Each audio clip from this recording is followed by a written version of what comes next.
Hi everyone, in front of me I've got DOOGEE S80 and let me share with you how to change SIM pin on this device. So first of all, let's enter the settings and now let's scroll in order to find the security and location. Now we have to scroll down again to find SIM card lock.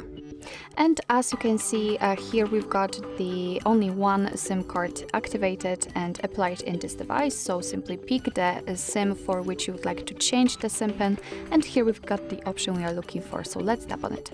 Right now we have to enter the old SIM pin, so let me do it, and here we can enter new one, so for example 4 zeros in my case. Let's tap on OK, and right now we have to retype it in order to confirm.